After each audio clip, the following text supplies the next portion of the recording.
네. 오늘은 한국도시설계학회 해외 도시정보센터에서 진행하고 있는 특별 릴레이 강연 시리즈, 그중에서도 네 번째 시간입니다.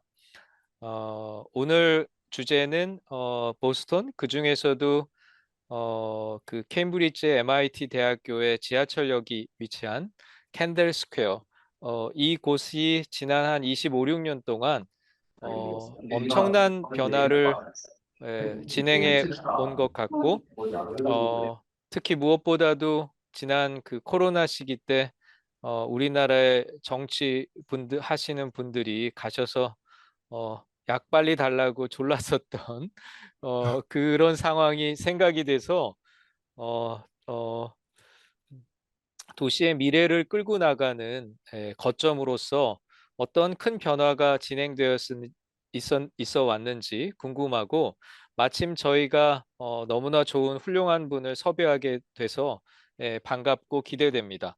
오늘 강연해 주실 연사분은 김용주 소장님이시고요.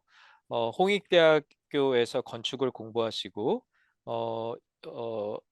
1998년도에 MIT에 가셔서 에마크를 아우씨, 공부하시고 이어폰이 없네. 아이씨. 그리고 졸업하신 다음에 지금까지 거의 20여 년 동안을 캠브리지 세븐이라는, 저도 사실 가서 일하고 싶었었던 사무소인 것 같습니다.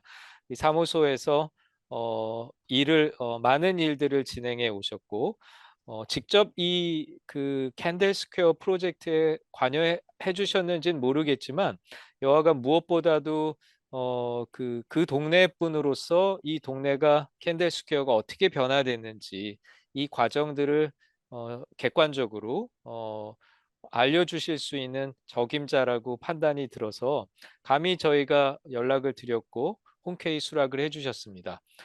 그러면 마이크를 김용주 소장님께 드리도록 하겠습니다. 모두 박수로 환영해 주십시오. 감사합니다.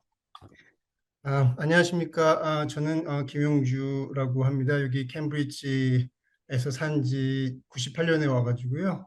공부하고선 캠브리지 세븐이라는 설계 사무실에서 재직하고 있습니다. 지금 그럼 일단 제 스크린을 쉐어해서 진행시키도록 하겠습니다. 자, 제 스크린이 나가고 있나요? 예, 좋습니다. 예, 좋습니다.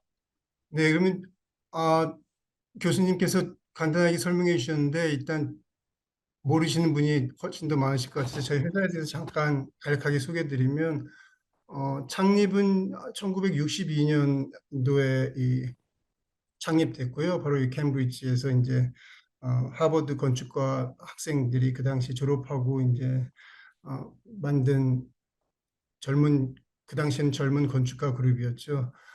그리고 이제 저희는 주로 많은 프로젝트가 주로 이 컬처하고 그 문화 시설들에 주로 중점을 두어 왔었는데 그 중에서도 이제 저 수족관 아쿠아리움 전 세계적으로 아쿠아리움 설계 많이 했고요.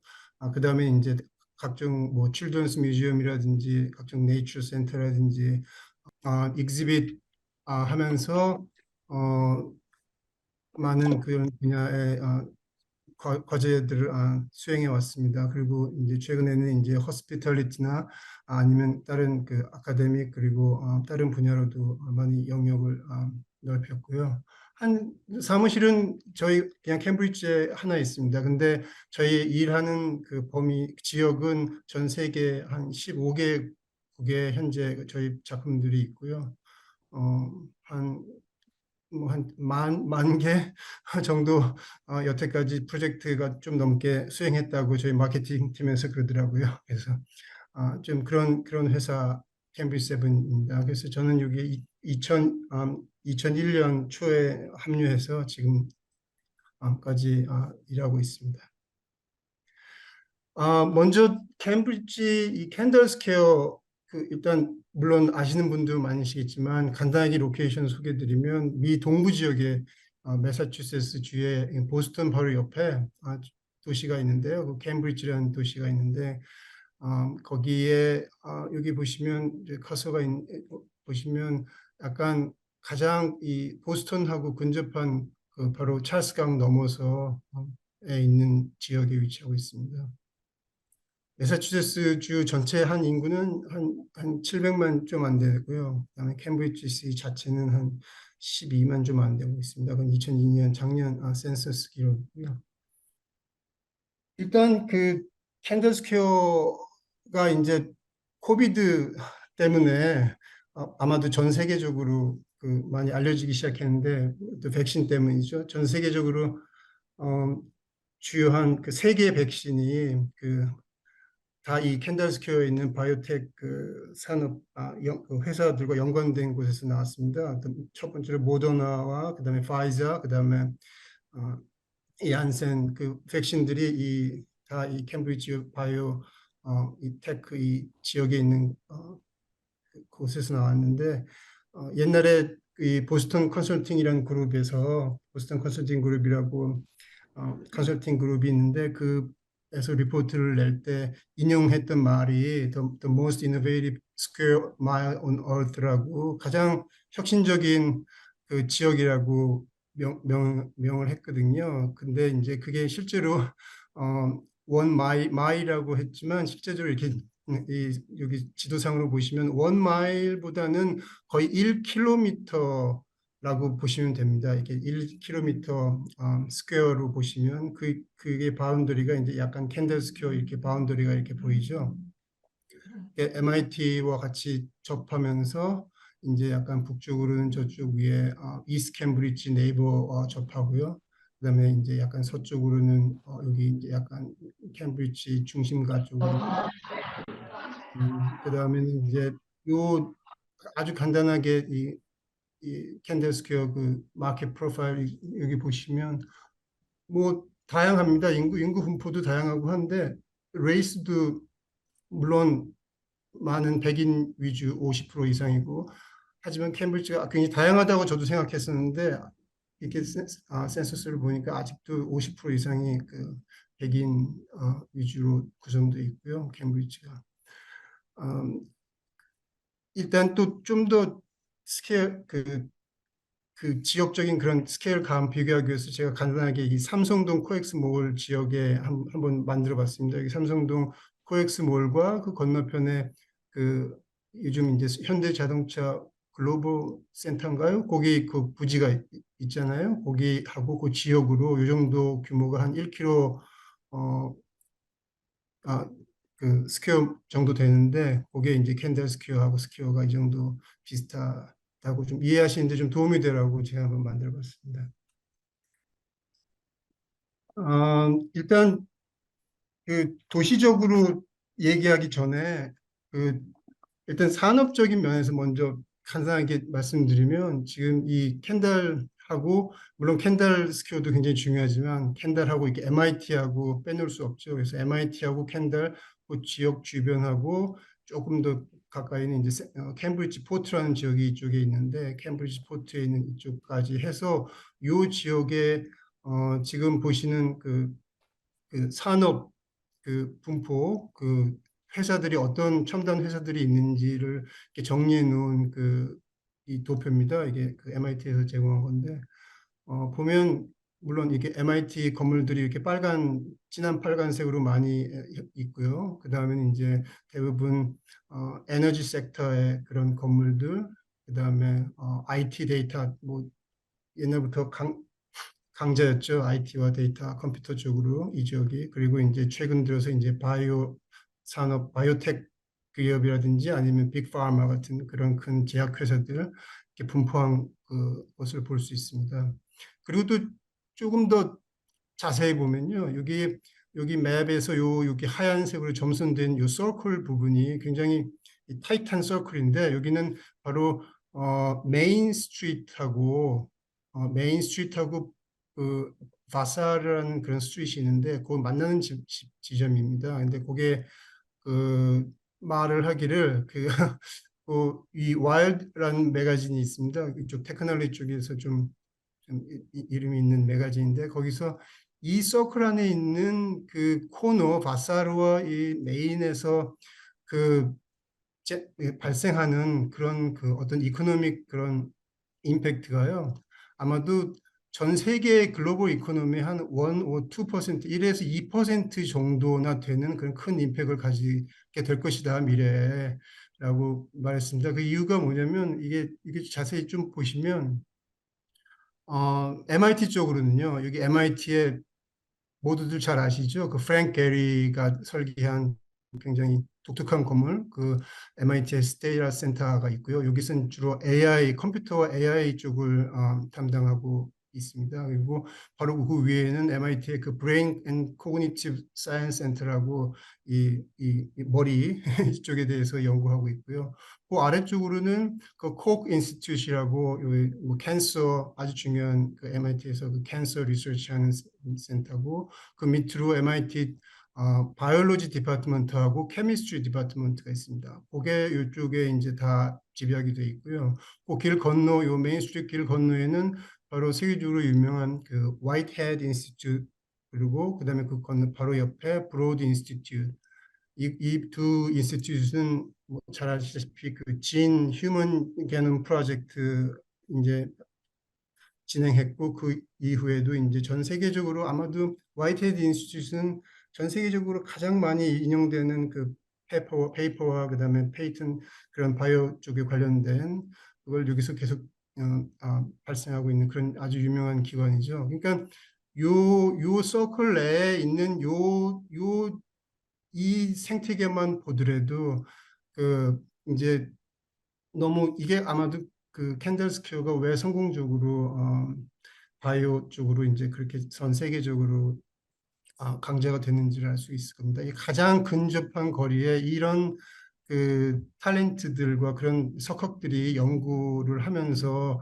그 다음에 이제 또 다른 분야의 사람들과 교류도 하면서요, 그죠? AI와 바이오와 케미스트리, 그다음 브레인, 캔서 이 모든 사람들이 바로 지천에 있으면서 얘기하고 쉽게 접근하고 상의하고 물론 그 외에는 바로 이제 30분 거리 내에 이런 거대한 또 기업군들이 뒷받침하고 있죠.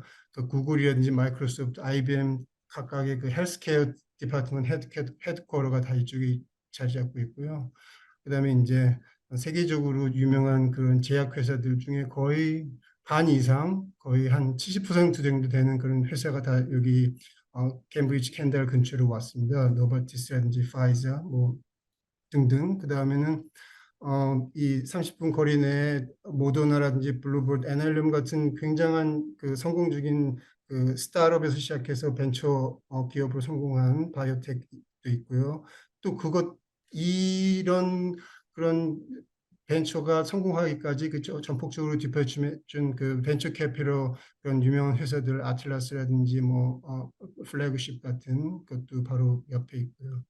물론 또 한 가지 또 중요한 거는 캔다린 있지 않지만 바로 강 건너 바로 지척에 그 위치한 MGH 병원, 매사추세츠 제너럴 호스피털이라는 하버드와 연계되어 있는 병원이죠. 미국에서 그래도 좀 최고의 병원이라고 하는 이런 그런 산업적인 생태계가 여기서 거의 집약적으로 이게 몰려져 있기 때문에 거기서 이런 어마어마한 시너지가 난 것 같습니다. 그래서 그런 것을 이제 이거는 이제 현재의 상태죠. 근데 이게 과연 어떻게 이렇게 될 수 있었는지 그것을 알아보는 게 굉장히 좀 흥미가 있는 것 같습니다. 그런 어, 도시적인 면에서나 아니면 지리적으로 어떻게 이렇게 이게 여기서 해픈할 수 있었는지 그거를 이제 좀 찾아보는 거 좋겠습니다. 그리고 이제 넘어가기 전에 간단하게 그냥 미국의 바이오테크 그런 시장과 그런 어떤 투자 상황을 잠깐 말씀드리면 어, 미국이 아무리 강하고 뭐 이게 여러 가지 첨단 산업도 발전하고 그래도요. 이 실제적으로 전 세계 그 마켓 점유율의 30% 이상을 점유하고 있는 분야들이 많지 않습니다. 배터리라든지 뭐 전기차, 뭐 이커머스 등등 여러 가지 산업적인 면에서요. 다 30%가 안 되거든요. 근데 바이오텍 산업은요. 바이오와 제약 분야는 여기 보시다시피 2020년 기준으로 그 세일이 전 세계의 46%에 해당하는 그런 그런 세일 효과가 있습니다. 이 미국이란 자체 한 나라에서요. 그리고 또한 여기서 보시면 국가별 바이오테크 그 기업의 자산 가치가 전 세계에서 60%의 기업 자산 가치가 다 미국에 있습니다. 그러니까 바이오 산업은 다른 산업에 비해서 미국이 조금 앞서간다라고 보실 수 있겠죠. 그리고 또 그거에 맞춰 가지고 어떤 투자가 이루어졌길래 이렇게 바이오 산업이 이렇게 됐을까 봤을 때는 요 NIH 펀딩 여기 소스가 있는데요. 이 NIH라는 게 내셔널 인스티튜트 오브 헬스라고 미국의 약간 국립보건원 그런 어떤 연구기관인데 약간 한국 지금 보건복지부 산하의 어떤 연구기관인데 이 연구기관에서 주로 이렇게 펀딩을 주거든요. 이 각각 그런 이 바이오라든지 헬스 쪽에 일을 하시는 그 교수님이라든지 그런 아니면 산업에 있는 분들이 연구할 때 펀딩을 이렇게 그랜트를 받는데 실제적으로 가장 많이 그랜트를 가져가는 주는 캘리포니아와 뉴욕 주지만 세 번째가 매사추세츠죠. 여기 보시면 이제 총 35 빌리언 중에 이제 뭐 5 빌리언, 3 빌리언 이렇게 있는데 그 중에서 매사추세츠는 실제적인 인당 프로캐피라로 봤을 때는 매사추세츠가 인당 가장 많은 그 연구 기금을 따오는 거죠. 거의 인당은 굉장히 앞서간다고 볼 수 있습니다. 그리고 그 말은 또 다르게 해석되면 또 다른 그 펀딩 소스를 보시면 그 실제적인 벤처 캐피털 펀딩 미국 내뿐만 아니라 전 세계적으로 바이오 벤처들이 다 여기 이제 투자를 하는데요. 거의 뭐 2012년부터 시작해서 지금 2021년까지 보시면 2021년에는 거의 13 빌리언을 넘었거든요. 그러면 거의 한 14, 5조인데 제가 아는 그 분한테 얘기를 여기 밑에 소스가 이성환 SB 인베스트라는 이분은 여기 미국 여기 캔들스퀘어에서 벤처 캐피탈 하시는 분인데 말씀을 드리니까 한국의 바이오 전체 투자 이 VC 펀딩을 규모가 한 2조가 안 된다고 그러더라고요. 전체 펀딩이. 근데 이거는 여기 매사추세츠 주만 봤을 때 그 펀딩 규모입니다. 그러니까 전체 미국 펀딩이 아니고요. 그러니까 그 규모 면에서는 조금 차이가 있다고 볼 수 있죠. 앞으로 물론 이제 많이 따라가겠지만. 그래서 이제 요거는 이제 여태까지는 약간 전반적으로 왜 캔들스퀘어가 좀 이 바이오 이 테크에 관련돼서 전 세계적으로 유명해졌는지 그런 약간 전체적인 그런 약간 배경에서 한번 알아봤고요. 그러면 실제적으로 이 땅 자체가 이제 있고 그다음에 이제 현재까지 여러 가지 개발 그런 것들이 많이 진행이 되었는데 이게 어떻게 되는지 잠깐 알아볼까 합니다. 그래서 제가 이렇게 간단하게 나눈 그 캐러고리가 1960년대를 기점으로 그 전에 캔들스퀘어와 그 이후에 이제 각종 민관 같이 협력해서 주도하는 그런 얼반 리뉴 도심 재생 계획 같은 것이 실행되면서 이 캔들스퀘어를 이제 점점 이제 만들어 나가는 과정이 보이고요. 그리고 그 외에 다른 각각의 어떤 다른 민간 기업들의 디벨롭먼트라든지 아니면 MIT에서 수행했던 어떤 그런 계획이라든지 그리고 그 이후 이제 그 모든 그 계획 이후에 과연 우리가 제대로 계획을 했는지 그런 어떤 문제점이라든지 뭔가 배울 점은 없는지 그런 것에 대해서 잠깐 알아보도록 하겠습니다. 캠브리지는요, 1630년도에 설립됐다고 그러더라고요. 제가 뭐 잠깐 알아보니까 한국은 그때 조선 인조 시대라고 나오더라고요. 좀 감은 잘 안 오지만. 그래서 1630년, 그러니까 꽤 오래전에 설립이 됐는데, 그 타운 설립되면서 몇 년 지나지 않아서 그때 이제 하버드 대학도 같이 설립된 거죠. 하버드 대학 아시다시피 전 세계에서 가장 오래된 그런 고등교육기관이죠. 그래서 아직까지도 스트롱하죠. 그리고선 이제 이후로 이 캠브리지 도시가 이제 점점 이제 그러니까 자리를 잡아가는데요. 여기 보시는 요 별표 빨간 별표 있는 부분이 바로 그 캔달 스테이션이 있는 지역입니다. 캔달 스퀘어가 있는 지역인데 여기가 이제 메인 스트리트라는 곳하고요. 여기 이제 메인 스트리트라는 곳이 있고 브로드웨이라는 곳이 있는데 거기에 이제 딱 교차점이죠. 거기에 어, 현재 캔들 서브웨이 스테이션 여기 있습니다. 그래서 캔들 스테이션 있고 그다음에 여기 하버드가 가운데 있고요. 근데 여기서 어떤 그 캠브리지랑 보스턴이랑 각각 이제 설립돼 가지고 잘 이제 발전을 해오다가 이 결정적인 계기가 좀 된 게요. 이 캔달이라는 것이 좀 어떻게 보면 주목받게 된 시기가 이 웨스트 보스턴 브릿지라는 그게 건립이 됩니다. 여기 바로 그 이쪽에 보시는 여기 보시면 바로 여기 이제 찰스 강을 건너는 곳이 있는데요. 거기에 이제 딱 브릿지가 건설이 되니까 그 전까지는 보스턴과 이 캠브리지의 그런 어떠한 그 상업적인 교류라든지 무역 이런 것들이요. 그 서로 교류가 그래도 이루어지긴 했지만 이제는 이 브릿지가 딱 연결됨으로써요. 그 이쪽이 오른쪽에 여기 보이신 제 커서 있는 쪽이 이제 보스턴의 옛날 백베이라든지 이제 그 시리홀도 보스턴 거기 중심 상업적 쪽인데 이제는 거의 다이렉트 루트가 생긴 거죠. 가장 단축적으로 하버드 스퀘어라는 그런 또 중심지와 또 보스턴에 있는 가장 다운타운을 연결해 줄 수 있는 가장 최단 거리의 루트가 확보된 겁니다. 그래서 굉장히 중요한 그 계기가 됐다고 볼 수 있죠. 그 지리학적으로나 아니면 어떤 그 역사적으로 봤을 때. 그러면서 이제 캔달이 그 중간에서 어떤 그 랜딩 포인트로서 한 중간의 역할 이제 하기 시작했다라고 볼 수 있고요. 그러고 나서 이제 조금 더 이제 시간이 지나서 이제 1800년대 이제 들어오고 이제 그게 이제 1900년대 초까지 이 캔들 지역이 굉장히 공장 그 인더스트리얼 그 디스트릭 그러니까 공장 지역 그 산업화된 그런 지역으로 굉장히 이 각광받기 시작합니다. 거의 뭐 이제 그 당시에는 이제 산업혁명이 일어났지 않습니까? 그러니까 산업혁명이 이제 일어나고 그게 이제 보스턴으로 그 산업혁명이 그 이제 여파가 이제 오면서 보스턴도 이제 같이 그거 맞춰가지고 할 때 이 캠브리지 중에서도 특히 캔달에서 이러한 그 영향을 가장 많이 받고선 거기에 무려 이 좁은 그 지역 내에 거의 200개 이상이 되는 공장과 그런 회사들이 설립이 됐습니다. 지금 보시면 이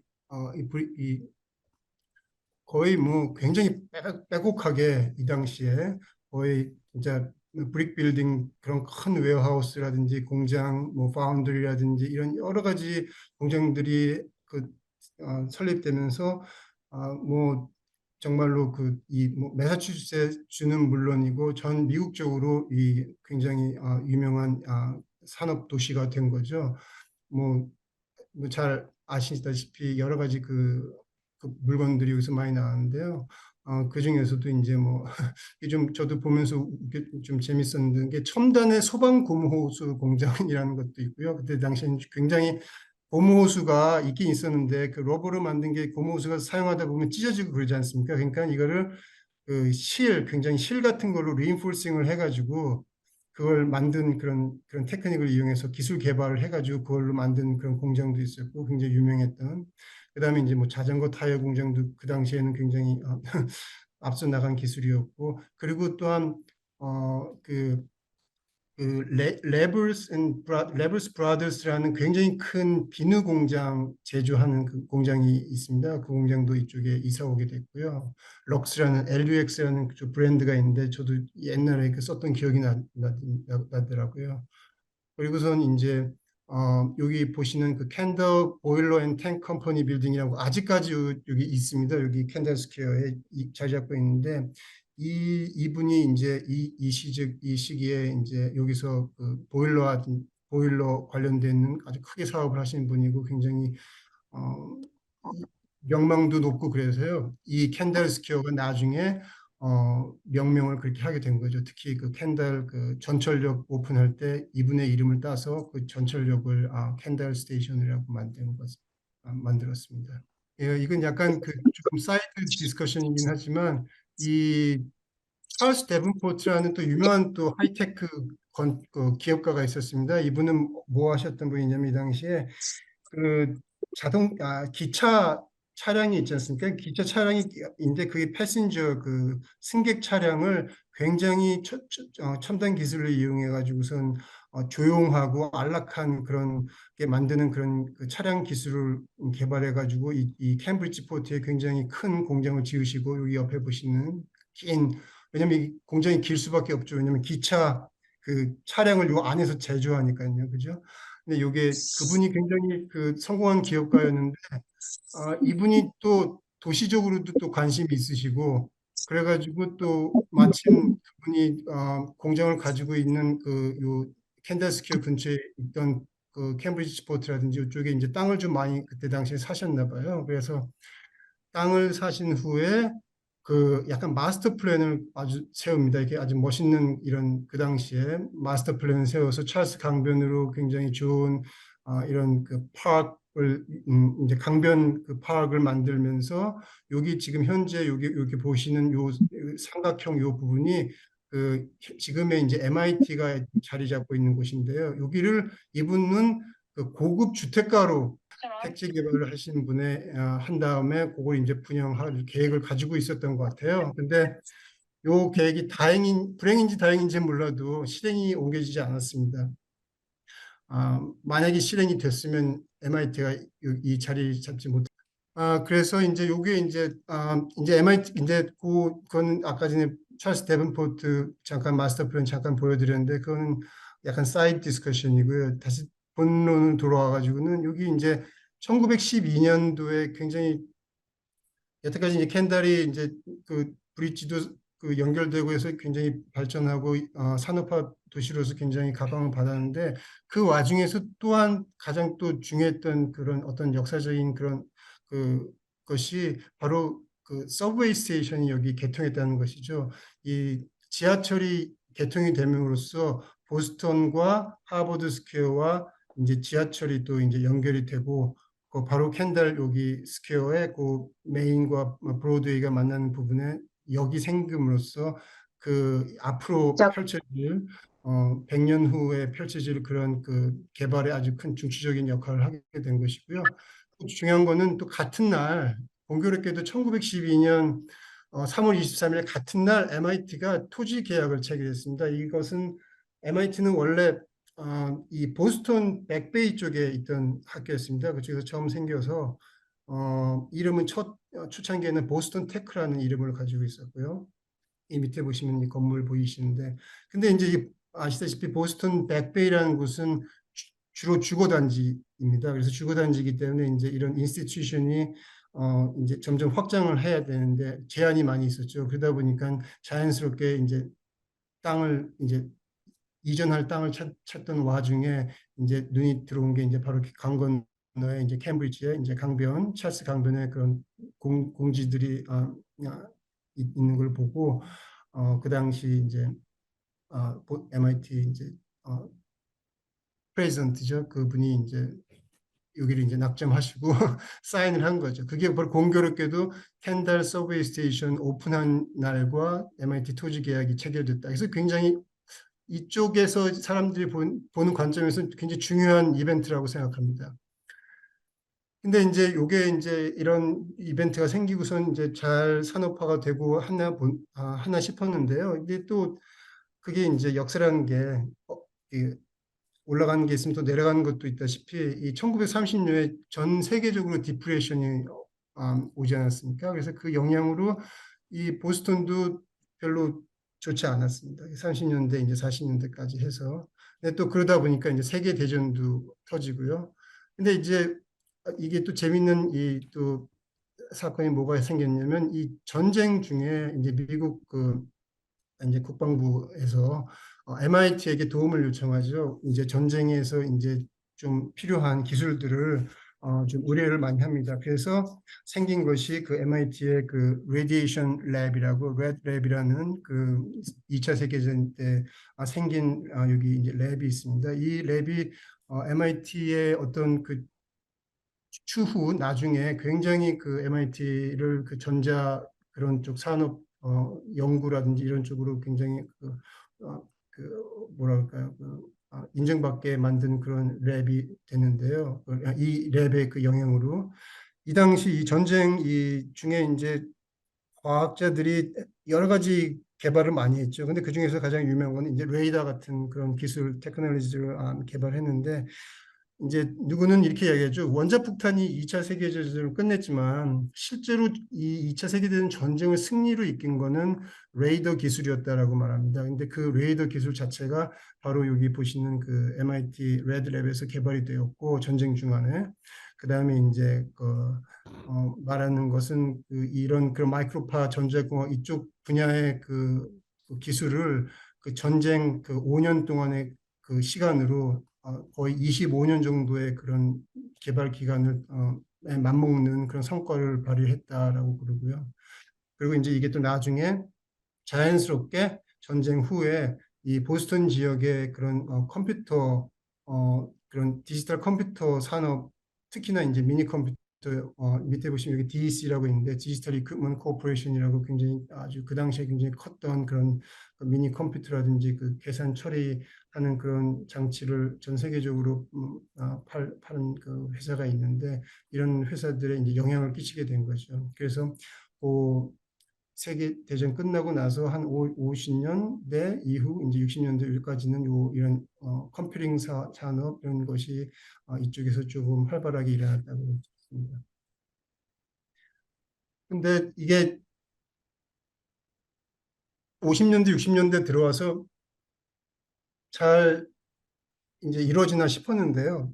근데 또 예기치 않게 그런 어떤 현상이 나타나냐면 이제 보스턴뿐만 아니라 다른 대도시에서도 일어났던 그 서버바이제이션이라고 그러죠. 이게 교회화 그런 그런 게 생각이 납니다. 그러니까 도심 내에 있던 여러 가지 그런 시설들이라든지 오피스라든지 상업 시설이라든지 이런 것들이 도심 내에 위치하지 않고 점점 교회 밖으로 도심 외 밖으로 나가기 시작하죠.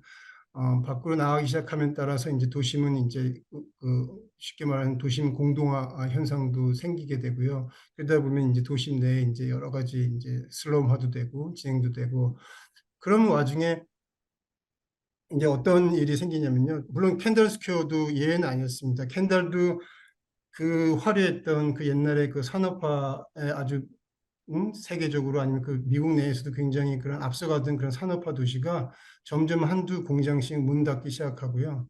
그 다음에는 결국엔 이제 가장 그 잠깐 말씀드렸던 앞에 말씀드렸던 그 레버스 브라더스 그에서 수업 그 비누 공장 그게 그 당시에서는 그 캠브리지에서 가장 많은 인플로이를 했다고 해요. 근데 그 공장도 마저 59년인가요? 그때 이제 문 닫고 나갑니다. 그러다 보니까 이제 그 캠브리지 시리 입장에서는 이건 굉장히 좀 큰일이 난 거죠. 이 빈 공장들 많이 생기고 이제 인플로이 이제 직면하게 문제도 직면하게 되고 여러 가지 문제가 직면하게 되자 어, 일단 제일 처음 생각난 것이 바로 옆에 있는 그 MIT에게 도움을 청하기 시작합니다. 그래서 그 당시에 이제 그 메이어가 이제 MIT에 이제 그, 어, 그 프레지던트한테 좀 어떻게 아이디어가 없겠냐라는 그런 의뢰를 한 후에 이제 그 MIT 프레지던트가 이제 그러면 이제 MIT가 이 어떤 그런 개발을 해서 오피스라든지 이런 시설들을 만들어서 개발해서 이제 다른 산업과 연계를 좀 활발하게 촉진하기 위한 그런 개발을 하겠다. 그렇게 해서 시작된 그 첫 번째 프로젝트가 이 테크놀로지 스퀘어라는 그 프로젝트가 이제 생기게 됩니다. 근데 요 밑에 보시면 그 MIT 자체가 이제 그 땅을 사고 이제 그 당시에 이제 유명했던 디벨로퍼 중 한 회사 캐버된 포브스라는 이 밑에 회사가 약간 그런 디벨로퍼의 그런 노하우와 마케팅이라든지 여러 가지 이런 걸 좀 제공하면서 약간 파트너가 된 거죠. MIT와 이 민간 디벨로퍼의 파트너가 칩이 생기면서 시리에서는 이제 이걸 제공하고 해서 이제 테크놀로지 스퀘어가 그 당시에 이렇게 여기 오른쪽 밑에 보시면 이렇게 빌딩들과 함께 이렇게 해서 형성이 됐습니다. 그래서 이제 이게 이제 성공적으로 아, 굉장히 성공적으로 됐다고 그래요. 그래서 그 당시에 이제 IBM, 뭐 캠브리지 사이언티픽 센터도 입주했고, 폴라로이드, 그 당시에는 꽤 유명했죠. 그다음에 이제 뭐 프로젝트 맥이라고 좀 유명했던 그 당시 MIT 리서치 그룹인데 그 AI를 주로 다뤘던 그룹도 들어가고 해서 굉장히 지금 정말로 테크놀로지의 그 산업 들이 여기 들어오게 되고 그다음에 이제 또한 여기는 MIT 캠퍼스 중에 한 부분이었기 때문에 또 MIT와 같이 연계돼서 하는 산학의 연계고리가 되는 그런 개발이 여기 이제 시작이 됐다고 볼 수 있죠. 근데 이제 그 테크놀로지 스퀘어도 이제 60년대에 개발하다 보니까 좀 문제점이 많이 생겼는데 왜냐하면 그게 그 당시에는 이 슈퍼블럭이라는 개념으로 개발이 됐습니다. 왜냐하면 슈퍼블럭이라는 개념이 그 도시 그 공동화 형상이 생기고 이제 교회에 많이 그런 서버반 오피스 파크라든지 이런 게 많이 생겼지 않습니까? 그러니까 사람들이 다 빠져나가는데 그 사람들이 다 빠져나간 사람들 다시 도시로 끌어들이기 위해서는 거의 비슷한 모델을 해야지 된다라고 생각을 했던 모양이에요. 그래서 그때 당시에 이제 유행했던 이런 파킹이 가운데 있고 그 파킹 스트럭처를 가운데로 이게 쭉 이제 오피스라든지 이런 시설들을 주위에 배치해서 사람들이 음, 직접 사는 거는 밖에 교회에 살지만 운전해서 들어와서 파킹하고 오피스로 가고 집에 갈 때는 그냥 파킹장에 가서 자동차를 운전해서 바로 나가면 그러니까 일단 그 당시에는 가장 핫했던 스킴이라고 그러더라고요. 그게 아주 유행했었는데 이러다 보니까 여러 가지 문제점이 많이 생기게 되고 슈퍼블록 개념을 하다 보니까 그래서 이제 이거를 이제 나중에는 그 이제 99년도에는 이 다시 개발을 다시 좀 하면서 좀그 단절되었던 녹지 공간이라든지 이런 것도 그 주변하고 연결도 다시 시키고 그다음에 이제 가장 이런 슈퍼블록의 문제점이 뭐였냐면 이 지상층에서의 그런 액티비티가 굉장히 그 저조했던 거죠. 다 이제 오피스 위에서 이제 일하고 집에 갈 때 그냥 파킹장으로 가서 가니까 이 그라운드 레벨에서의 그런 액티비티가 굉장히 저조했었는데 리테일도 많이 없었고요. 근데 그런 걸 좀 많이 보충하면서 좀 그런 좀 생기를 다시 불어넣는 재개발이 또 진행되었습니다. 그리고서는 이제 최근에는 2006년도에는 이쪽 굉장히 유명한 그 바이오텍 관련 그 부동산 전문 개발 회사인데 알렉산드리아라고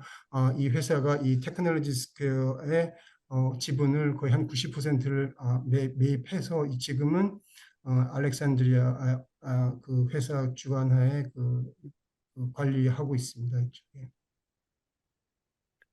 그리고 또 한 가지 이제 같이 거의 이 병행적으로 했던 그게 뭐냐면 이 65년 이거는 이제 CRA라는 그 기관에서 그 캔들 스퀘어 얼반 리뉴얼 플랜 그러니까 캔들 스퀘어를 도심 재생을 어떻게 할까라는 그런 플랜을 잡았는데요. 이건 이 CRA라는 기관은 그 캠브리지 리디벨롭먼트 어토리티라고 그 이제 공공기관입니다. 그 캠브리지 시 산하 공공기관인데 이 설립된 거는 1955년도에 정도에 설립이 됐는데 이거는 이제 그 HUD 그러니까 Department of Housing and Urban Development라는 미국 그 정부 기관으로부터 펀딩을 받고 해서 이제 도심 이 공공 토지 개발의 기관으로서 위탁을 이제 받고선 이제 설립이 됐습니다. 그래서 그 이 CRA가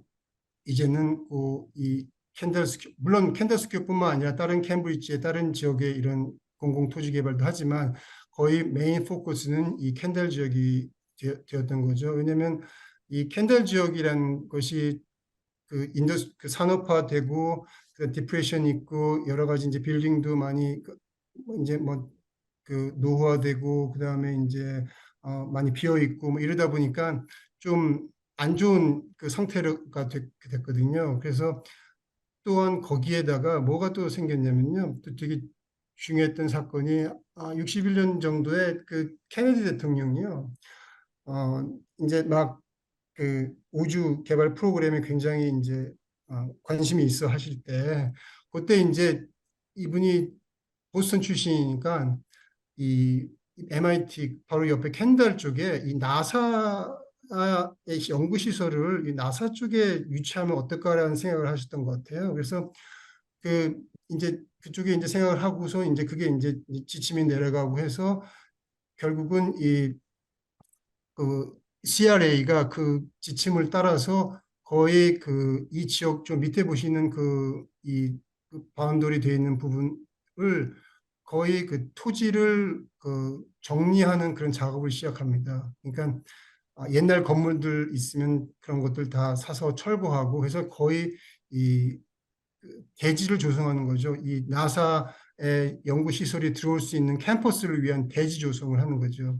그걸 시작합니다. 그리고서는 그 위에 보시면 근데 그 연구 시설이라는 게 뭐 이게 메인 그런 런치 센터 이런 건 아니고 그 ERC라고 해서 Electric Research Center. 그러니까 아까 전에도 말씀드렸다시피 그 MIT가 이제 그 전쟁 동안에 레드랩이라든지 이런 걸 통해서 굉장히 어, 이런 전자 쪽에 굉장히 테크놀로지가 굉장히 발달하다 보니까 이 나사의 우주 개발 프로그램에 그런 전자기기라든지 이런 거 개발하는 그 리서치 센터를 이 MIT 옆에 두고자 했던 거죠. 그래서 그 건물 그 캠퍼스를 여기다가 이제 조성하는 계획을 했던 겁니다. 그러니까 조성을 하려고 하면 용지가 이렇게 마련이 돼야 되고 그리 하다 보니까 이제 이 바운더리에 있는 모든 그런 그 건물이라든지 이런 걸 이제 다 철거하고 시작을 한 겁니다. 그래서 결국은 이 ERC가 일단은 설립이 됐습니다. 그래서 설립이 돼가지고 어, 저 위에 보시는 그런 마스터 플랜처럼 생 건 아니고요. 그냥 이제 다른 형태의 그런 건물로 해가지고 설립이 됐는데 여기 아래 보시면 설립이 됐는데 이게 이제 또 재밌는 게 ERC가 이제 설립이 돼서 한창 나사 이 연구가 진행되고 했는데 갑자기 이제 또 이제 케네디 대통령이 암살되고 난 후에 이제 닉슨 대통령이 이제 당선됐죠. 근데 닉슨 대통령이 당선되고선 계속 그 미국이 베트남 전쟁에 그 관련을 오랫동안 했지 않습니까? 그러다 보니까 미국의 여러 가지 사정이 복잡하게 됐던 것 같아요. 정치적으로나 아니면 그 자금적으로나. 그러다 보니까 전체적인 그 미국의 그 정부 예산을 삭감하는 그런 과정 중에 하나로 이 우주 프로그램, 이 나사 프로그램도 삭감이 많이 들어갔습니다. 그러다 보니까 특히 이 ERC를 갑자기 클로즈하게 된 거죠. 그래서 문 닫고 그냥 뭐 거의 뭐 아무런 대책 없이 그러다 보니까 이 캠브리지 시에서는 열심히 굉장히 넓은 용지 개발하고 준비해 가지고선 전체적으로 이 ERC 그 나사 관련된 캠퍼스를 이쪽에 쭉 다 조성을 하려고 했는데 계획을 했는데 그 계획에 이런 다 실행시키기 전에 거의 그 중간에 그만두게 되는 상황이 발생한 거죠. 그러니까 원래는 한 14개 정도의 건물을 캠퍼스를 이제 조성하려고 했는데 이 그만두게 될 당시에는 오직 그 6개 정도밖에는 짓지 못했다고 해요. 그러다 보니 나머지 땅들은 다 미개발 상태로 남게 되는 거죠. 그러다 보니까 그 여기 보시다시피 여기 파셀들 보시면 그 다 건물들은 다 철거해가지고 거의 그냥 황무지가 돼 있고 다 파킹 랏으로밖에 다 변할 수밖에 없어진 겁니다. 그러니까 거의 이 시대 초창기 70년대에는 이 지역 그리고 70년대뿐만 아니라 계속적으로 이 지역은 굉장히 황량한 파킹랏 주차장으로 계속 남겨졌던 것 같아요. 이제 또 그러다 보니까 이제 캠브리지 시리 그시 관점에서는 굉장히 큰일 났지 않습니까? 그러니까 근데 또 뭐 다행히도 그 당시에 이제 그 교통부 장관님, 교통부 장관이었던 그 볼프라는 분이 있는데 볼프라는 그 교통부 장관이 매사추세츠 출신입니다. 그래서 그분이 이제 나서서 그럼 ERC 클로즈하면 우리가 그 캠퍼스에 그 미국 그 교통에 관한 연구하는 그런 트랜스포테이션 시스템 센터를 거기로 이전하겠다. 그래서 약간 이제 백기사처럼 들어오게 된 거죠. 그래서 그때 이제 70년대에 그 볼프 트랜스포테이션 시스템 센터라는 곳이 들어오게 돼서 그게 거의 한 반세기 정도죠. 가장 최근에 이게 바뀌었거든요. 그동안 이제 어, 여기서 이제 운영을 했습니다. 그러니까 미국 교통부의 그 거의 여러 가지 그런 그 시스템을 관장하는 여기서 연구하는 시설이죠. 그게 여기 한 거의 반세기 동안 자리 잡게 되었습니다. 근데 이제 요게 이제 요거는 요 파슬 1이라고 하는 요 부분에 그게 자리 잡은 거고요. 그 외에 파슬 4라든지 파슬 3, 파슬 2 요게 요 지역 요 개발한 요 용지들은 거의 뭐 어떻게 손을 다 놓고 있었죠. 근데 이게 또 개발 계획을 계속 이제 수립하고 했지만 이게 주변에 이제 다른 그 자문도 받고 뭐 공청회도 하고 뭐 이러다 보니까 그게 금방 그 개발 계획이 수립이 돼가지고 실행이 되지는 못했던 것 같아요. 그러다 보니까 이제 그러던 와중에 이제 76년도에 이 CRA에서 그 ULI라는 그런 조직이 있습니다. Urban Land Institute하고 이런 도심 개발하는 그런 어떤 분들이 모여서 그 산업에 있는 분들이 모여가지고 만든 조직이 있는데 그 조직에게 자문을 요청하고 그런 여러 가지 결과로 그러면 여기 이쪽 캔달 이쪽의 계획은 그 복합 용도 개발로 하는 것이 맞을 것 같다라는 자문을 내놓게 되고 그걸 바탕으로 이그 CRA에서는 그 도심 재개발 그 도심 리뉴 재생 개발 계획을 수립하게 됩니다. 이제 그게 이제 1970년대 중반인데 그때 이제 개발 계획을 수립한 다음에 이제 가장 먼저 한 일이 그럼 이 파슬들의 개발을 누가 할 것인지를 이제 그 선정하는 과정이 생기게 되는 거죠. 그래서 이제 시가 직접적으로 예산을 투자해서 개발할 수는 없으니까 이제 그러니까 개인은 아니고 프라이빗 그 디벨로퍼들을 이제 모집을 하게 돼서 그 중에 이제 보스턴 프로퍼티라는 굉장히 그 큰 회사가 있는데요. 보스턴에 물론 보스턴뿐만 아니라 전 미국적으로 활발하게 활동하고 있는 그 개발 회사인데 거기서 이제 오퍼를 내고 같이 이게 이제 잘 계약이 성사돼서 이 그 아까 전에 여기 보셨던 요거는 이제 ERC 센터가 있던 그리고 지금은 그 당시에는 그 트랜스포테이션 센터가 있는 요 부지를 제외한 나머지 세 부지에 대한 그 개발권을 이제 보스턴 프로퍼티가 가져가게 됩니다. 참고로 여기 다시 한번 여기 캔들 스퀘어가 바로 메인 스트리트라는 요 메인 스트리트과 요 브로드웨이가 만나는 요게 이제 거의 그 캔들 스퀘어의 그 오리진이라고 보시면 되고요. 그다음 서브웨이 스테이션이 여기 바로 이 지역 쪽에 있고요. 그래서 이제 이 보스턴 프로퍼티가 또 이제 들어와 가지고선 이제 개발했던 것 중에 가장 먼저 한 것이 이 캠브리지 센터라는 여기 보시면 이제 캠브리지 센터라는 이 이름으로 요 개발을 시작했는데요.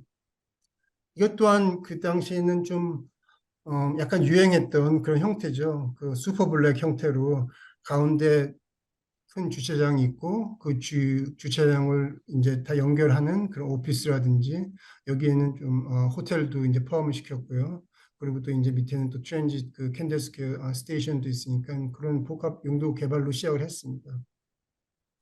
어, 물론 이 아주 어려운 시기에 이 보스턴 프로퍼티에서 나서가지고선 이 개발 계획에 참여하게 돼서 굉장히 좋았지만 또한 그 다른 분들의 견해로서는 이 당시에 좀 슈퍼블록으로 이렇게 개발했던 것이 조금 그 MIT 캠퍼스 여기 이쪽에 반대쪽에 있습니다. 여기 MIT 캠퍼스와 저 위쪽에 그 이스트 캠브리지 그러니까 주거 지역이 있는데 그 이스트 캠브리지와의 그 사이를 조금 이렇게 벽을 치는 이게 좀 고층 건물과 이런 약간 따닥따닥 붙어 있는 고층 건물의 그 슈퍼블록이 들어섬에 따라서 약간 벽을 치는 소통을 좀 끊는 그러한 형태의 개발이 됐지 않나라는 그런 말씀하시는 분들도 있더라고요. 하지만 뭐 그거는 나중에 점점 그 다른 그 계획이 계속 나오면서 좀 그거를 이제 해결하려고 노력을 했던 것 같습니다. 그리고 여기서 이제 좀 요 중요했던 부분이 요 퍼즐들에서 보시면 지금 현재 요 이 MIT 그 이 캠브리지 센터 이게 다 넘버로 되어 있습니다. 1, 2, 3, 4, 5 이렇게 쭉 되어 있는데 여기에 이제 요 부분에는 이제 마이크로소프트라든지 구글이라든지 이런 테크놀로지 기업들도 많이 들어가 있고요. 여기 메리엇 호텔을 중심으로. 그리고 이제 여기 중요한 게 이제 9번 이게 화이트헤드 인스티튜트죠. 저 앞에서 잠깐 말씀드렸던 그 유명한 연구소. 그다음에 7번 그 브로드 인스티튜트. 그리고 이제 요게 이제 또 요때 이 보스턴 프로퍼티에서 계속 개발했던 그런 프로젝트 중에 하나입니다. 여기 그리고 이제 이쪽으로 넘어오시면 또 바이오젠이라는 굉장히 세계적으로 유명한 바이오텍 회사들이 들어서고 그 바이오젠이 이제 캠퍼스를 점점 확장하기 시작했죠. 이쪽을 아, 아, 중심으로요. 그리고서는 이제 이게 이제 캠브리지 센터라는 그런 컨셉으로 그런 이름으로 이제 개발이 됐는데 이게 개발이 뭐 단지 뭐 그냥 가장 뭐 이렇게 5년, 10년 내에 다 이루어진 건 아니고요. 굉장히 시간이 좀 더 많이 차분히 이렇게 생기면서 개발이 되었습니다.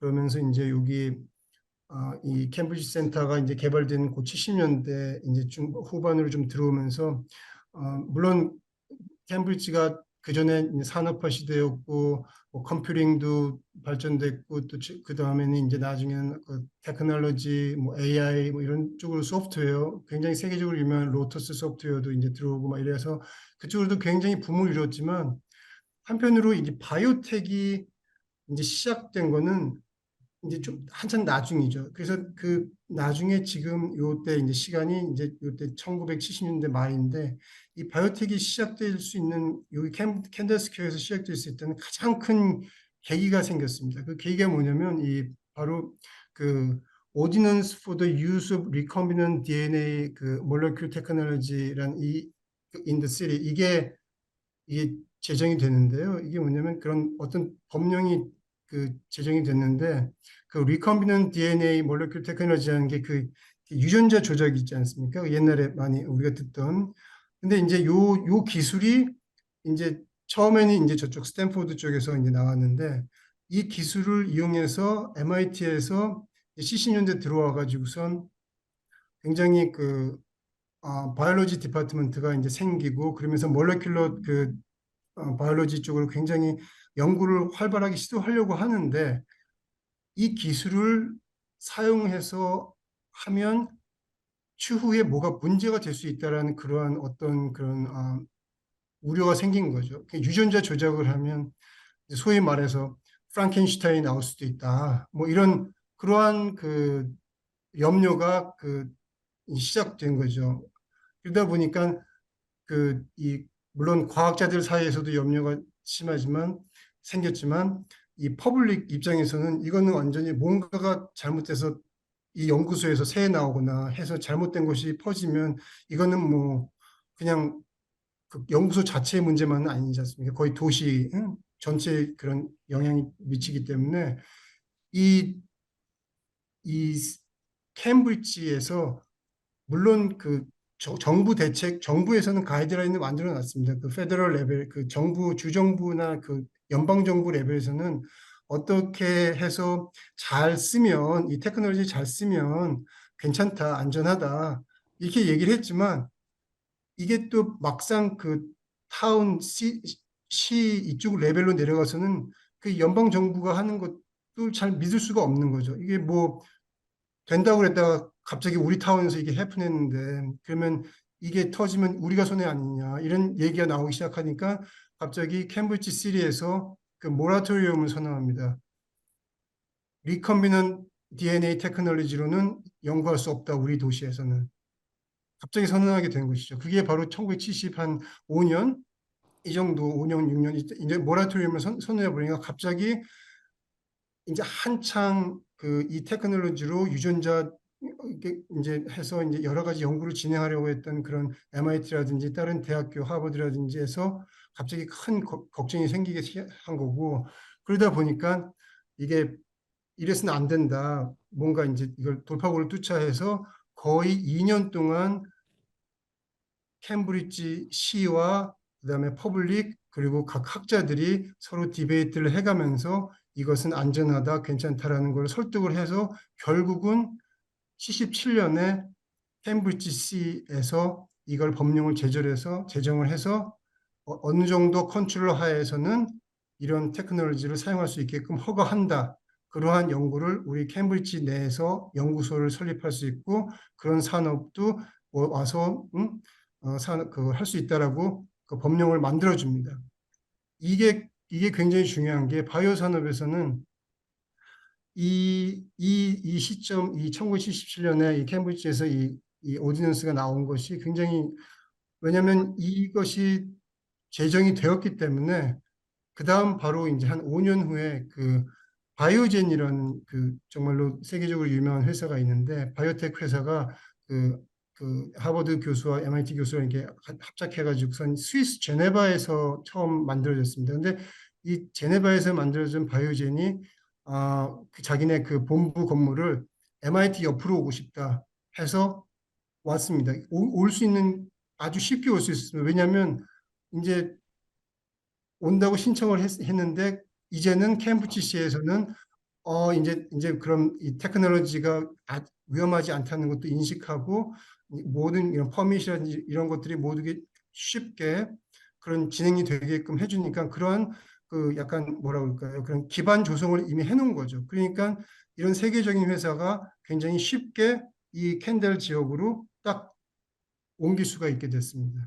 그게 바로 바이오젠이 들어오게 되고요. 그리고 이제 바이오젠이 들어오다 보니까 나중에 겐자임도 들어오게 되고요. 그리고 겐자임 들어오고 그 다음에는 화이트헤드 인스티튜트라고 말씀드렸던 그런 이 특별히 유전자 이쪽을 연구하는 인스티튜트도 바로 그 옆에 생기게 되고, 그에 따른 화이트헤드에서 브로드가 옆에 이제 다시 또 생기게 되고, 그리고 이제 뭐 추후에는 뭐 이런 빅 컴퍼니 마이크로소프트라든지 구글 리서치라든지 이런 그 빅 테크놀로지 기업에서도 이 헬스케어에 연관돼 있는 그런 그 작업을 하기 위해서 이쪽으로 다 몰려들게 되는 거죠.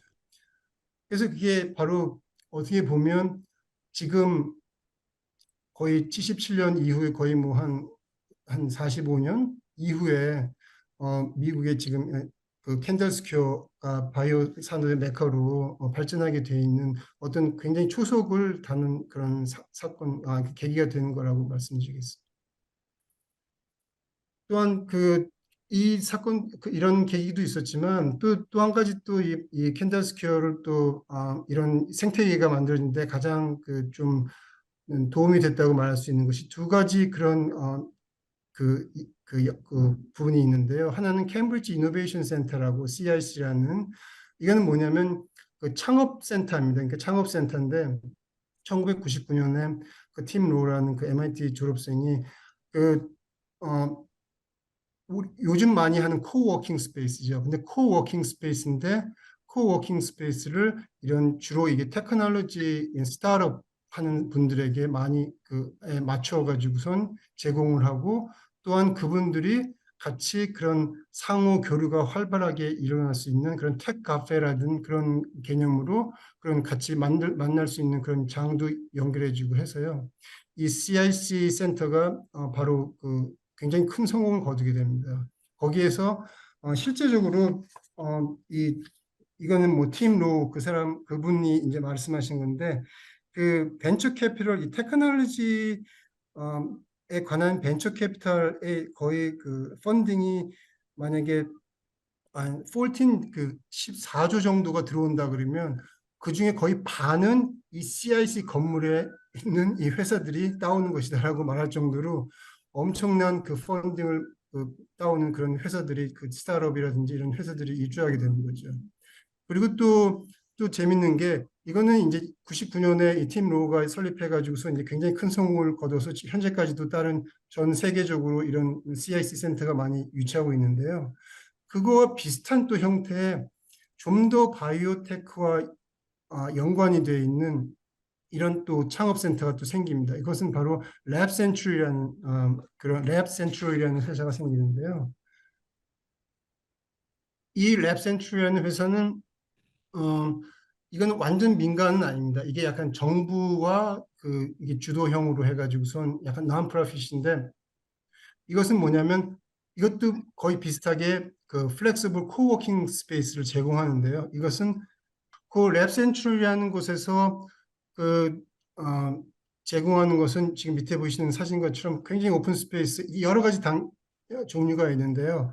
그냥 실제적으로 이 연구 그 웹랩이라고 하죠. 그런 그 굉장히 왜냐하면 아시다시피 그 랩이라는 거는 굉장히 시설 설비 투자가 많이 들어가는 그런 건물이고 하기 때문에 굉장히 비쌉니다. 그렇기 때문에 이 연구만 했던 그런 MIT라든지 하버드라든지 이런 그 학교 기관에서의 굉장히 연구를 개발하고 아이디어가 있어서 쉽게 이제 자기 나름대로의 그 창업을 하려고 하는 스타트업 하는 분들도 이 랩 자체를 이 마련해 가지고선 창업하려면 시간도 굉장히 많이 걸리고요. 왜냐하면 랩에 관해서는 그 펄밋 그러니까 펄밋도 굉장히 시간이 많이 까다롭고 그다음에 돈도 많이 들어가고 그렇기 때문에 굉장히 쉽게 그 아이디어를 실현해낼 수가 없었던 거죠. 근데 이 랩센츄라는 곳에서는 그런 분들을 그런 스타트업 분들을 그런 것을 아주 쉽게 여기서 시작하실 수 있게 이런 모든 그런 기반 시설을 다 제공하고 거기다가 한 가지 더 덧붙여서 스폰서들을 같이 연결해 주는 역할도 합니다. 그러니까 스폰서가 여기 밑에 여기 심사에 참여한 주요 스폰서라고 있는데 이 굉장히 큰 그런 제약회사라든지 바이오테크 기업들이 이미 다 많이 들어와 있지 않습니까? 2014년 정도면. 근데 이분들은 그 큰 회사들은 이제 새로운 물론 기존에 자기네 그 회사에서 하고 있는 그 드럭 그런 개발하는 파이프라인도 다 있지만 언제든지 신기술들의 것을 이제 찾고 있었는데 이런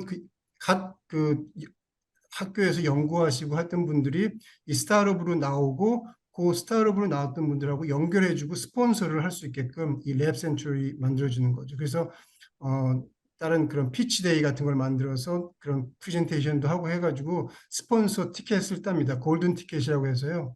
그 골든 티켓을 이 스폰서들이 제공합니다. 그러면 그 골든 티켓이라는 것은 뭐냐면 여기 랩 벤치 여기 하나 보이시는데 그 랩 벤치 하나 빌려가지고선 운영하는 돈이요. 한 달에 한 4,500불 정도라고 해요. 지금 현재 기간. 그럼 그게 굉장히 어마어마한, 1년이면 굉장히 어마어마한 돈이지 않습니까? 그러면 갓 졸업한 그 포닥이라든지 이런 교수님들은 그런 돈이 없단 말이죠. 근데 그 대신 이런 큰 기업에서 이분들이 이 랩 센츄럴에서 연구할 수 있는 이 벤치 대여할 수 있는 비용을 제공해 주는 겁니다. 1년, 2년 동안에. 근데 제공해 주고 그럼 이분들은 그거를 골든 티켓을 따가지고선 랩센츄럴 안으로 들어와서 거기서 개발해 가지고선 이제 창업을 성공하는 거죠. 그러니까 이게 굉장히 선순환이 되는 거죠.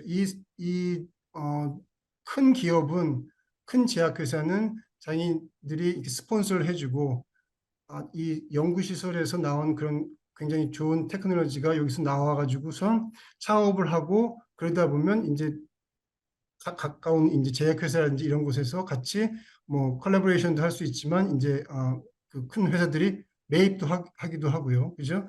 그러다 보니까 이 액티비티가 이 랩 센츄럴이 거의 이 바이오테크를 좀 더 뭐라 그럴까요? 확장시킨 바이오테크 산업을 이 캔달에서 했던 굉장히 중요했던 역할을 한 것으로 보고 있습니다. 그래서 실제로 이 랩센츄럴에서는 거의 117개나 되는 회사가 이 랩센츄럴을 통해서 스타트업에서 실제로 회사를 만들어서 창립해 나갔고요. 그 중에서도 굉장히 많은 부분들이 거의 1년에 거의 한 네다섯 개 되는 계속 IPO도 등록하고 그다음에 굉장히 많은 펀드 레이징도 하고 있다고 얘기 들었습니다. 그리고서는 이제 또 한 가지 또 한 가지 재밌는 점은 이 계속 이 바이오테크도 이제 바이오젠도 들어오고 여러 가지 이제 회사들이 들어왔는데 또 하나의 다른 또 화면에는 바이오테크라든지 이런 기업들은 있었는데 아직까지도 그런 제약회사는 켄달 지역에 들어오지 않고 있었습니다. 근데 계기가 된 게 뭐냐면 2003년에 여기 보이시는 흑백 사진이 보이시면 여기 바로 그 네코 캔디 팩토리라고 있습니다. 이게 MIT 바로 옆에 붙어 있는 바로 캔들 스퀘어 근처에 있는 메세빈이라는 곳인데 거기에 그 사탕 공장 옛날에 굉장히 유명했던 사탕 공장 건물인데요. 이 건물이 이제 MT 되고 비어 있는데 이 세계적인 그 스위스 제약회사 그 노바티스라는 스위스 제약회사가 그 자기네 그 본부인 스위스 바젤에 그 세계적으로 그 유명한 회사가 자리 잡고 있었는데 갑자기 자기 본부의 그 리서치 헤드쿼터를 MIT 이 바로 옆으로 옮기겠다고 선언을 합니다. 그러면서 이 네코 그 사탕 공장 이 공장을 리노베이션을 하게 되죠. 그래서 이 리노베이션 해서 여기로 헤드쿼터를 전부 다 그 이동하는 그런 뭐 하여튼 그런 상황이 발생하게 됩니다. 근데 왜 이 그 캔디 공장을 그 리노베이션 했냐면 그 캔디 공장 이 당시에 지어진 건물이 굉장히 벽도 두껍고 그다음에 플로어도 굉장히 두껍고 튼튼하고 해서 이 그 바이오 그쪽 연구하는 분은 굉장히 진동에 굉장히 민감한데 그게 아주 최적화되는 그런 어떤 구조를 가지고 있는 건물이었다고 해요. 그래서 이 구조에 같은 건물이니까 구조는 그대로 살리고 내부만 어, 아주 청소 깨끗하게 하고 해가지고 여기를 그 바이오 랩으로 다 변환시킨 거죠.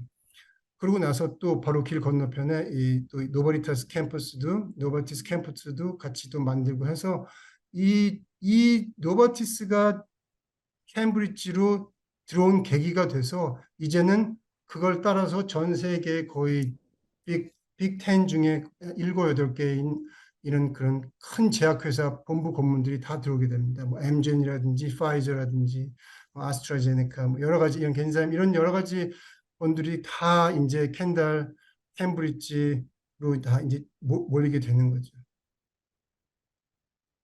이거는 뭐 그 아까 전에 초창기에 말씀드린 그 보스턴 프로퍼티에서 시작했던 그런 그 개발 계획의 일환으로 이제 계획을 하다 보니까 이제 중간중간에 이제 있는 부분의 용지들이라든지 이런 것들이 이제 노후화되고 이런 분들을 그 다시 이제 재개발하는 그런 계획을 세웠다고 해요. 그래서 이제 다시 이제 재개발을 해가지고 이 그 얼반 그 도심 재생 그 계획의 연장으로서의 그런 추가 개발 계획을 계속 세워가지고 계속 보스턴 프로퍼티에서 이제 개발을 이제 진행하고 있고요. 그중에서 어, 뭐랄까 그 이제 계속 개발하는 것이 옛날에는 그 작은 그러니까 그 FAR을 높이는 거죠. 그러니까 조그만 건물을 허물고 좀 큰 건물로 좀 대체하고 뭐 이런 시도를 하고 있습니다. 그리고 이제 여기 밑에 보이시는 여기 MIT라고 여기 써 있는 이 부분은 나중에 제가 추후로 설명드릴 텐데 또 MIT에서도 또 다른 또 MIT 나름대로의 또 다른 또 독자적으로 캔들 스퀘어를 좀 더 이렇게 다시 또 개발하는 하는 그런 계획을 수립해서 지금 현재 진행 중이고 있습니다. 그래서 이제 거기 이제 인필 개발이라고 해서 거기에 이제 현재 지어진 건물들 아카마이라는 그 굉장히 인터넷 그 환경에서는 굉장히 중요한 테크놀로지를 개발해서 제공하는 그런 큰 기업도 본부 건물도 새로 이번 인필 디벨롭먼트로 다시 개발했고요.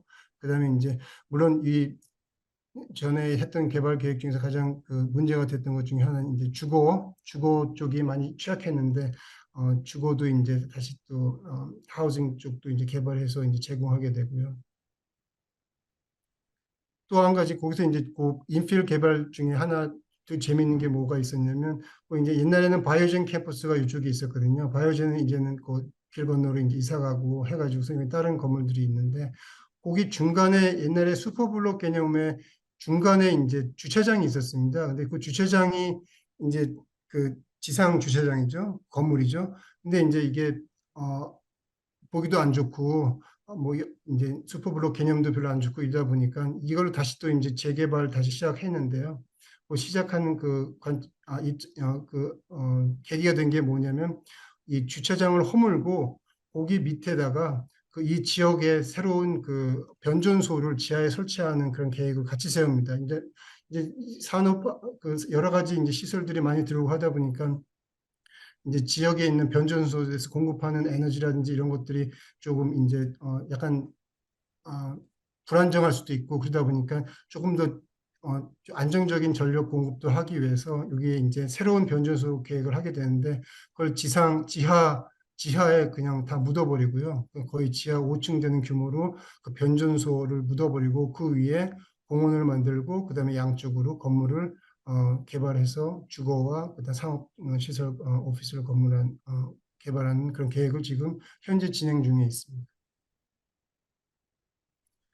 어, 여태까지 제가 이제 말씀드린 거는 이제 CRA라는 그런 캠브리지 리데벨롭먼트 어토리티라는 그런 기관에서 그 도심 재생 플랜을 가지고선 진행을 했던 거의 일환으로 말씀드린 건데요. 그것들이 65년에 처음 시작해서 지금 현재까지 진행 중에 있습니다. 그동안에 계속 굉장히 많은 추가 계획이 설립되고 이제 과정이 계속 반복이 되면서 조금씩 변화를 나가기 시작하는 거죠.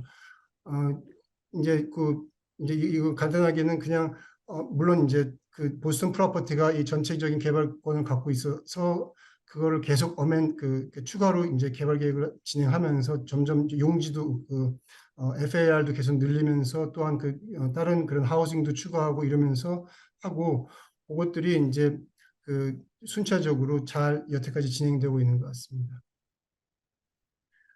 아, 현재는 여태까지는 그냥 CRA에서 주로 개발했던 걸 말씀드렸는데요. 그 외에도 캔들 스퀘어 개발에는 또 다른 플레이어들도 많이 있습니다. 아까전에 말씀드렸다시피 그 알렉산드리아라는 굉장히 큰 그 바이오 쪽에 이제 전문 개발 기업인데요. 그 알렉산드리아도 이 캔들 스퀘어에 아까 전에 말씀드렸던 테크놀로지 스퀘어뿐만 아니라 원캔들이라는 이쪽 쪽에 또 캠퍼스도 매입해가지고선 운영하고 있고요. 그다음에 이제 각각 여기 쪽에 있는 여러 가지 건물들, 랩 건물들 아니면 이런 것들도 다 개발해가지고선 현재 굉장히 큰 어, 랜드로드로서 여기 캔들 바이오 산업의 랜드로드로서 자리하고 있습니다. 이건 알렉산드리아 개발이 갖고 있는 그런 지역의 곡 사진들과 그다음 어떤 부분들로 이루어져 있는지 보여주는 것이고요. 또 한 가지 또 중요한 거는 뭐냐면 이 MIT도 가만히 있지는 않죠. 그죠? 이 CRA가 저쪽 메인 스트리트 이 건너편 쪽으로 그쪽 캠브리지 센터니 해가지고 보스턴 프로퍼티하고 계속 개발을 하고 있었는데요. 또 MIT도 이쪽 반대쪽 메인 스트리트 반대쪽에도 여러 가지 그런 건물들이 좀 있었는데요. 그쪽에도 이제는 이제 MIT도 요 개발 캔들스퀘어 전체적인 개발에 맞춰가지고 뭔가 같이 해야 되지 않을까라는 생각을 했던 것 같습니다. 그래서 MIT가 MIT 팀코라는 이런 인베스트먼트 매니지먼트 코퍼레이션이라고 있는데요. 이거는 MIT의 자산을 가지고 그런 관리를 하는 그런 회사죠. 어, 이 회사에서 이제 개발 계획을 수립해서 여기 보이시는 그 건물들을 이제 순차적으로 개발을 하기 시작합니다. 그래서 용도들을 보시면 이제 뭐 하우징, 그러니까 기존에 있던 MIT 하우징 그 대학원생 기숙사가 있었는데요. 그 기숙사도 좀 낙후화돼 있고 하니까 그걸 허물고 새로운 대학원생 기숙사를 좀 더 많이 제공하게 되고요. 그다음에는 이제 또 새로운 오피스라든지 랩 건물 그리고 거기에는 MIT 뮤지엄이라든지 북스토어하고 여러 가지 것들을 같이 들어가게끔 만들고, 그다음에 또 순차적으로 다른 그 사무 오피스라든지 랩 시설을 계속적으로 만들고 있습니다. 그리고선 또 한 가지 그 캔들 스퀘어 그 헤드하우스라고 하죠. 그 지하철 들어가려고 하면 그 조그마한 그 시설물인데 그 노후화되고 해가지고 그 시설물들 다시 보수하면서 새로운 또 디자인으로 또 멋있게 만들고 있습니다. 이거는 또 다른 또 이게 또 다른 또 MIT 프로젝트인데요. 이 전에 아까 말씀드렸다시피 그 트랜스포테이션 그 빌딩 있지 않습니까? 여기 이게 MIT 그 볼프 트랜스포테이션 그 아까 전에 말씀드린 ERC라는 센터가 이제 트랜스포테이션 빌딩으로 바뀌고 해서 그 건물이 그 기관이 여기에 거의 한 50년 정도까지 거의 반세기 동안 있었는데 이 캠퍼스가 굉장히 큽니다. 이 트랜스포테이션 캠퍼스가. 근데 이건 왜냐면 이 캠퍼스는 그 연방 정부 그 시설이다 보니까 이 주비로 다 이게 담장이 쳐 있는 거죠. 담장이 쳐 있다 보니까 사람들이 이게 굉장히 어떻게 보면 그 접근도 좀 힘들고요. 근데 굉장히 이 캔들 스퀘어에 어떻게 보면 가장 핫한 그런 노른자 땅에 그런 지역이 생성되어 있으니까 어떻게 보면 좀 흉물이죠. 그러다 보니까 이제 생각해낸 게 이 이제 다시 이제 CRA와 이제 시리 그러니까 캠브리지 시가 이제 다시 또 공모를 해서 여기를 개발을 좀 더 새롭게 다시 하자 해서 이제 공모했던 것이 이제 여러 가지 이제 비링 걸쳐 가지고서 이제 MIT가 이제 이 비링 이거 개발권을 따게 됐습니다. MIT 팀코 그 기관이 따게 됐는데 그래서 이제 이제는 요 이 건물 이 용지를 좀 더 사람들이 같이 쉽게 접근할 수 있고 또 즐길 수 있는 그런 오픈 스페이스와 여러 가지 하우징도 많이 제공하고 이제 오피스 물론 오피스와 그런 다른 용도 건물들도 많이 제공하는 그러한 종합 계획으로 지금 개발 마스터 플랜을 짜가지고요. 지금 한창 개발 중입니다. 그래서 한창 음, 개발 중인 게 뭐냐면 제일 먼저 한 것은 왜냐하면 그 트랜스포테이션 건물을 있었는데 그 건물을 이사를 완전히 가는 건 아니고요. 완전히 없어지는 건 아니고 이 트랜스포테이션 건물을 새로 지어주는 거죠.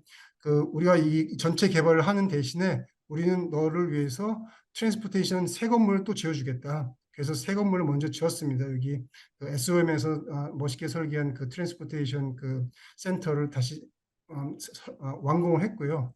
그래서 완공을 하면서 있던 기존에 있는 그러면 기존에 있던 건물을 철거하고 이제 그에 맞춰서 그 용지들을 이제 새로운 개발을 위해서 지금 준비를 많이 하고 있는 것 같습니다. 이거는 그냥 거의 캠브리지 지금 현재 지금 진행 중인 이런 캔들스퀘어 지역에 이제 진행 중인 그런 공사 그런 프로젝트 현황들을 보여주는 건데요. 물론 뭐 공공 녹지도 개발하고 뭐 여러 가지 하고 있습니다. 그 중에서도 이제 또 여기 B라고 보이시는 요 B 부분에는 이제 이번에 굉장히 핫한 모더나 그 새로운 헤드쿼터를 일로 이사를 합니다. 그래서 이제 헤드쿼터 빌딩 거의 다 이제 어, 얼마 전에 가봤더니 거의 아직 완공은 뭐 하여튼 몇 달 걸리지만 많이 진척된 것 같고요. 그다음에 또 중요한 것들 중에 하나가 뭐가 있냐면 여기 G라는 요 부분에는 여기 MIT가 이제 여기 쪽에 있는데 그 MIT 부분의 한 건물 중에 하나 여기 부지에 어그 죄송합니다. 이게 G가 아니고 H죠. 여기 H에 라곤 인스티튜트 MGH 그 하스피럴 있는데 이건 뭐냐면 그 MGH의 산하의 그런 어떤 그런 연구기관이죠. 이 연구기관도 이제 이게 MGH라는 큰 종합병원과 MIT와 하버드가 다 이게 콜라보레이션을 해가지고선 연구할 수 있는 그런 기관 그것을 또 여기에다 이제 짓고 있습니다. 이것도 많이 진척됐습니다. 얼마 전에 답사를 했고요. 근데 꽤 멋있는 건물이 나오더라고요.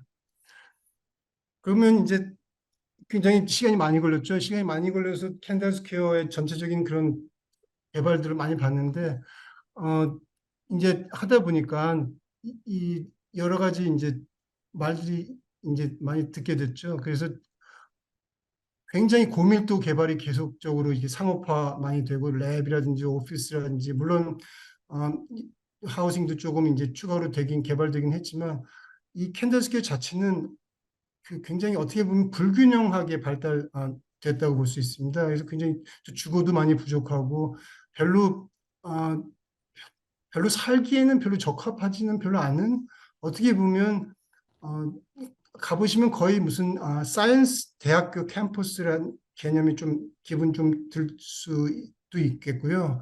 이게 거의 뭐 이렇게 주거라든지 그 네이버후드라는 그런 개념이 들기에는 아직 많이 부족한 것 같습니다. 그러다 보니까 이제 뭐 이렇게 지상층의 액티비티도 많이 적고요. 그러니까 상가라든지 이런 것도 굉장히 많이 적고 또 가장 문제는 또 뭐냐면 여기 한때는 전 세계에서 가장 비싼 임대료를 그러니까 이 캔들스퀘어 그 오피스가 이제 요구했었죠. 그래서 거의 뭐 스퀘어풋당 100불이 넘게 그걸 이제 평당 활용하면 3,500, 거의 한 350, 400만 원 가까이 되는 월 평당. 그러니까 이게 거의 뭐 오피스 빌리기가 거의 뭐 이게 뭐 돈이 아무리 진짜 많아도 굉장히 많아야지만 여기 임대해가지고선 그 사업을 할 수가 있었고요. 요즘은 조금 떨어졌습니다. 오피스 마켓이 워낙 또 안 좋아져가지고.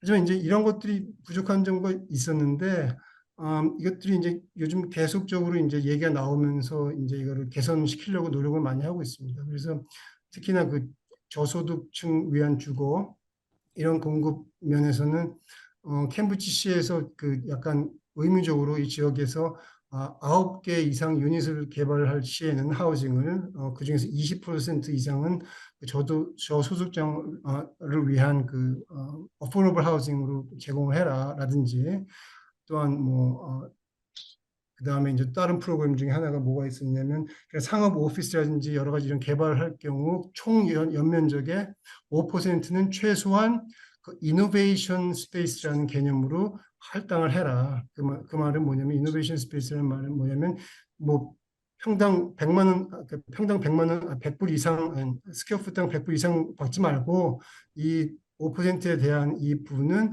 그 스타트업이라든지 이런 굉장히 그런 젊은 아니면 그런 혁신적인 기술을 가진 기업에게 저가로 임대할 수 있는 그런 것들을 의무적으로 만들게끔 했고요. 뭐 그런 것들도 있고 그다음에 이제 뭐 새로 이제 지하철 문제도 많이 생겼습니다. 지하철이 워낙 이쪽에 이제 유동인구가 많이 생기다 보니까 굉장히 그 차량도 협소해지고 해서 이제 새로 이제 뭐랄까 교체하는 그 것도 이제 시작됐고 이제 물론 이제 코비드 때문에 많이 지연이 됐습니다. 그래서 2004년 24년에나 이제 그 교체가 시작될 것 같고요.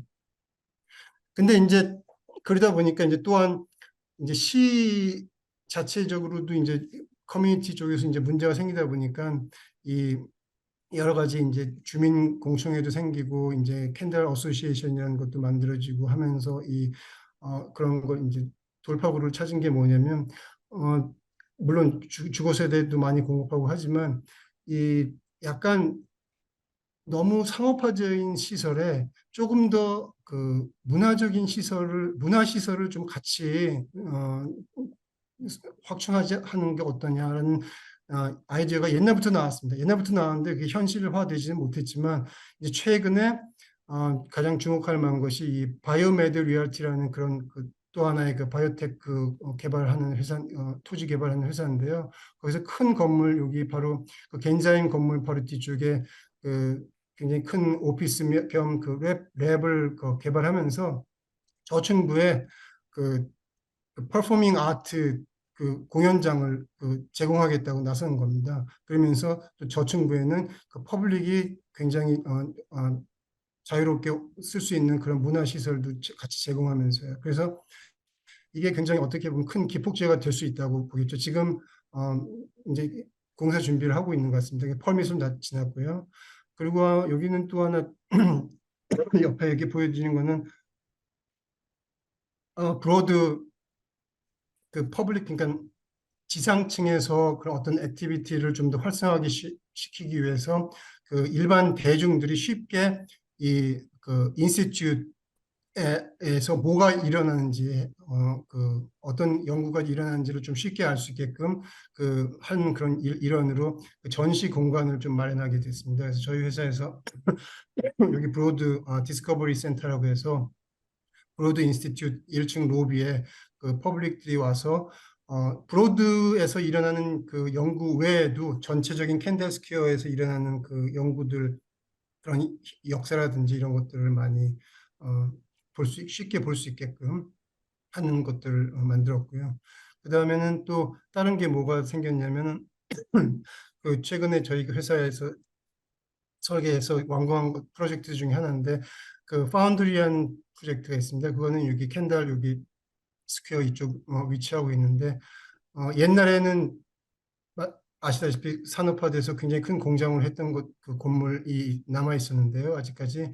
근데 여기 그 건물을 새로 재개발하면서 여기 안에 이제 커뮤니티 그 이스트 캠브리지 커뮤니티라든지 아니면 그 이 캔들 스퀘어에 있는 사람들이 커뮤니티가 쉽게 이용할 수 있는 어떤 시설을 제공하는 그 문화 시설을 제공하는 그 계획을 했습니다. 그래서 여기는 뭐 다 무슨 댄스 스튜디오라든지 뭐 쿠킹 스튜디오라든지 아니면 메이커 스페이스라든지 뭐 여기 티어터도 있고요. 뭐 여러 가지 그런 스페이스들을 제공하면서 저렴한 가격으로 그 지금 약간 소외될 수 있는 그 이스트 캠브리지 네이버 그쪽에 있는 사람들을 위해서만 좋은 그 어, 공간을 제공하고 또한 그게 이제 캔달 쪽으로도 이제 같이 연계가 잘 되도록 한 프로젝트 역시 이것도 CRA 주관의 그 약간 민간 합동 그런 개발의 하나의 일환으로서 수행했습니다. 그러면 오늘 특강은 시간이 조금 지나서요. 이것으로 정리할까 합니다. 먼저 우리 김용주 소장님께 큰 박수 좀 부탁드리고요. 네, 네, 네, 고맙습니다. 네, 진심으로 감사드리고 오늘 네 번째 특강은 이것으로 종료하도록 하겠습니다. 오늘 재미있는 얘기들 감사히 잘 들었습니다. 네. 네, 고맙습니다.